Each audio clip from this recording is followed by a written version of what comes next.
Baik, Assalamualaikum warahmatullahi wabarakatuh. Perkenalkan, nama saya Muhammad Agil Hakim, 3 digit NIM terakhir 083 dari kelas C, Praktikum Sistem Embedded, Teknologi Rekayasa Otomasi, Universitas Diponegoro. Pada matkul kali ini yaitu Praktikum Sistem Embedded, saya akan menjelaskan pembahasan modul lengkap seluruh matkul ini. Jadi dari awal sampai akhir. Langsung saja kita masuk ke penjelasannya.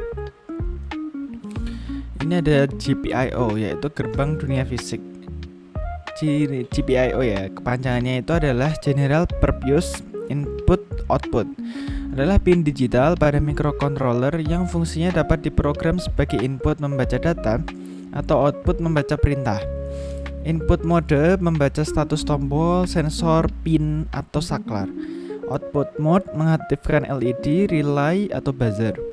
Digital logic hanya mengenal 0 atau ground dan 1 VCC. Jadi ini tuh tertempat semua ya, kayak lalu lintasnya dari microcontroller yang akan kita gunakan. Dari inputnya sampai outputnya. Inputnya itu bisa berupa pin atau tombol seperti itu.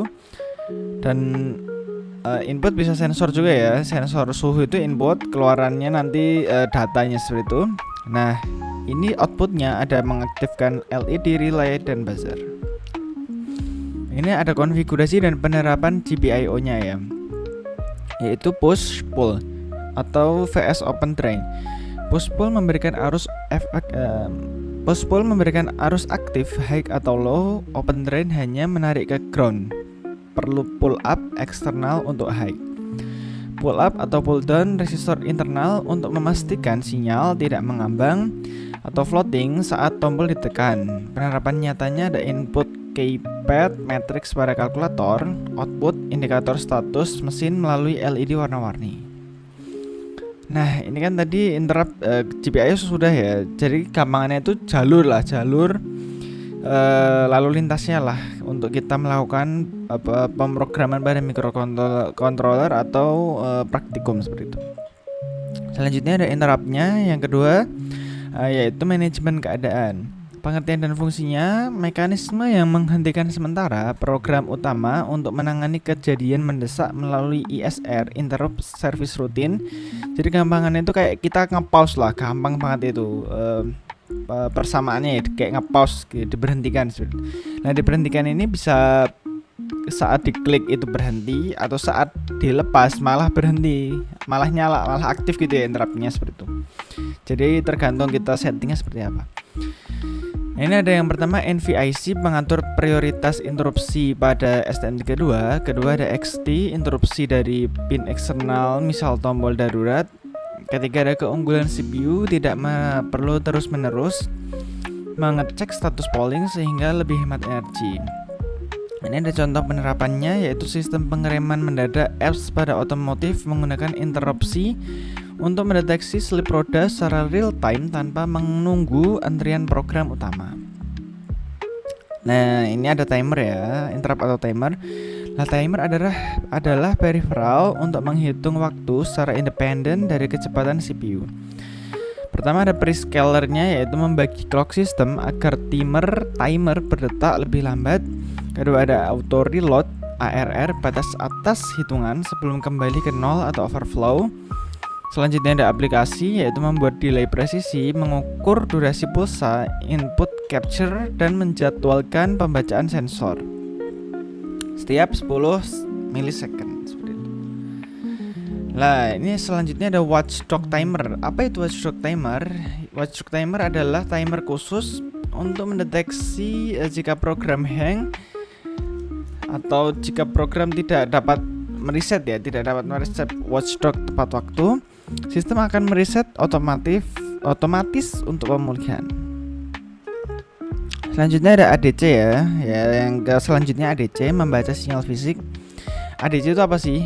Analog to digital converter, yaitu mengubah sinyalan besar fisik, tegangan atau analog menjadi angka biner yang dipahami CPU. Jadi misal kita ada sensor suhu lah, LM35 atau apa, itu kan sensor analog ya. Jadi data yang dimasukkan itu berupa tegangan 4 mV, 4 ampere, 4 volt atau 4 ampere sampai 20 sekitarnya.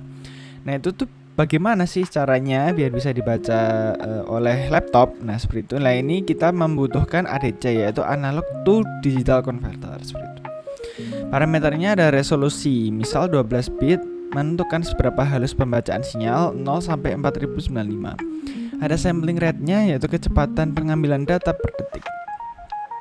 Selanjutnya ada contoh dan penerapannya. Membaca suhu dari sensor LM35. Sensor mengeluarkan 10 mV atau per derajat Celcius. ADC mengubahnya menjadi nilai biner untuk ditampilkan di layar LCD. Selanjutnya ada, tadi kan sudah ya ADC, yaitu ada analog to digital. Selanjutnya kebalikannya nih, ada DAC atau dan PWM ya. Nah DAC itu digital to analog. Jadi digitalnya maksudnya itu kita kan sudah ya menyeting di microcontrollernya.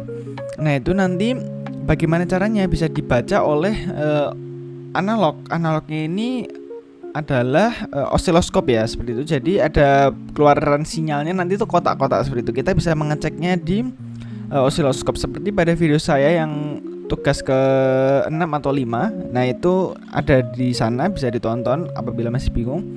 Nah di sini ada PWM atau Pulse Width Modulation, teknik manipulasi lebar pulsa digital untuk mensimulasikan tegangan analog. Yang pertama ada duty cycle, yaitu presentasi waktu sinyal high vs total period. Kedua ada penerapan, mengatur kecerahan lampu LED, kecepatan motor DC, dan posisi motor servo. Ketika ada DAC, benar-benar mengubah biner menjadi tegangan analog murni, biasanya untuk audio. Nah selanjutnya ada komunikasi ya. Tadi kan sudah kita mempelajari, yaitu jalur lalu lintasnya, kemudian interupsi atau pause-nya. Terus ada analog to digital dan digital to analog. Selanjutnya kita bagaimana sih caranya komunikasi semua peripheral yang kita praktikumkan. Ini ada I2C vs SPI. Nah ini ada perbedaannya. Yang pertama pada kabelnya, kabel I2C itu cuma 2, yaitu SDA dan SCL. Kabel pada SPI ada 4, yaitu MOSI, MISO, SCK, dan CS. Kecepatannya di I2C hingga 400 sampai 1 mHz. Nah SPI itu sangat cepat, di atas 10 mHz. Penerapannya di I2C ada sensor suhu, LCD 16x2, RTC real time clock. Di SPI ada SD card, layar TFT, sensor IMU lebih cepat. Nah di I2C kelebihannya bisa banyak device hanya dengan 2 kabel. Di SPI full duplex, kirim dan terima data secara bersamaan, seperti itu. Selanjutnya ada RTOS. Apa sih RTOS itu? RTOS adalah Real Time Operating System. Adalah sistem operasi yang dirancang untuk menjalankan tugas dengan determinisme waktu yang sangat ketat. Jadi bisa berjalan bersama gitu ya. Tasknya ada task 1, 2, 3. Tasknya adalah unit program kecil yang seolah berjalan bersamaan seperti itu. Kedua ada scheduler, komponen yang mengatur task mana yang berhak menggunakan CPU. Ketika ada real time, bukan berarti cepat ya real time ini, tapi pasti hasil harus keluar tepat pada waktunya. Nah ini ada konsep inti dari RTOS, yaitu primitive scheduling, yaitu task dengan prioritas lebih tinggi dapat langsung menghentikan task prioritas rendah. Preemption demi keamanan sistem. Ini seperti itu ya. Jadi mengutamakan mana yang lebih penting untuk keamanan seperti itu. Context switching, ada proses penyimpanan status task yang sedang berjalan dan memuat task baru. Terjadi dalam hitungan mikrodetik. Selanjutnya ada priority base. Setiap task diberi angka prioritas. Scheduler selalu memilih task dengan prioritas tertinggi yang siap jalan. Selanjutnya ada sinkronisasi dan aplikasi RTOS. Yang pertama ada intertask communication atau QoS, mengirimkan data antar task tanpa konflik. Kedua ada semafor, sinyal antar task untuk sinkronisasi. Terakhir ada mutex, mengunci sumber daya, misal port EWARD agar tidak dipakai 2 task sekaligus. Selanjutnya ada penerapan industri yaitu drone ya. Contohnya, satu task menjaga keseimbangan, task lain membaca GPS, task lain lagi menerima sinyal remote. Jadi itu kayak ada 3 jalur lah, tapi bekerja bersama gitu. Dan 3 jalur itu ada tugasnya masing-masing. Yang pertama ada menjaga keseimbangan, task kedua membaca GPS, task terakhir menerima sinyal remote seperti itu. Sistem medisnya infuse pump yang harus memberikan dosis tepat waktu tanpa ada delay dari UI atau user interface. Selanjutnya ada kesimpulan dan penutup. Pemahaman mendalam tentang GPIO timer, komunikasi serial hingga RTOS merupakan fondasi utama dalam membangun sistem embedded yang cerdas, efisien, dan handal untuk solusi teknologi masa depan. Demikian penjelasan yang dapat saya sampaikan. Bila ada kekurangan mohon dimaafkan, mungkin banyak kurangnya. Kurang lebihnya mohon maaf. Saya ucapkan terima kasih. Wassalamualaikum warahmatullahi wabarakatuh.